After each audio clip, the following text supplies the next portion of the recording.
This week you will finish your focus on New Testament spirituality through your reading of Gretsch's outline of New Testament spirituality, and you'll especially look at an overview of Paul's spirituality, looking at Paul's motives and his values.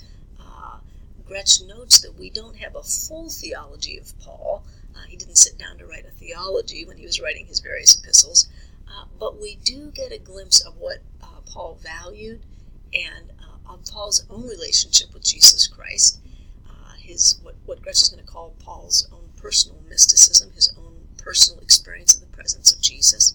You'll also look at Johannine spirituality, that is, John's spirituality, particularly as looking at having what Gretsch will call a realized eschatology, that is, an experience of the kingdom of God here and now already through Christ and through what Christ has accomplished for us.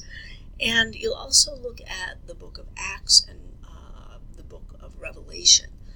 And in the book of Acts, you'll see a connection between New Testament spirituality and the other major theme for this week, martyrdom.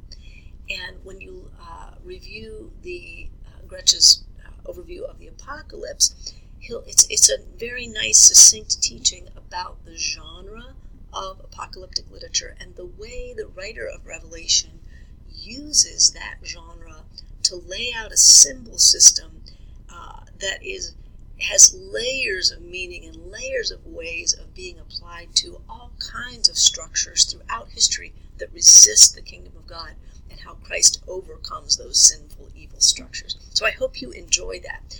In his conclusion, Gretsch will also provide you a definition of spirituality. You may find that a useful a definition to kind of keep in mind as we're walking through the course.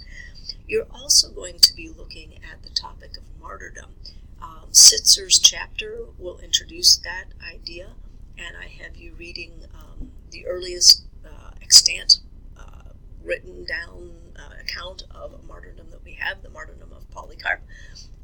And I hope that as you think about our sisters and brothers in Christ, both in the past and in the present, who indeed suffer for the faith in Christ, you will find that encouraging in your own commitment and faithfulness to live for Christ, as Sitzer puts it, with Christ as Lord, with no other rivals.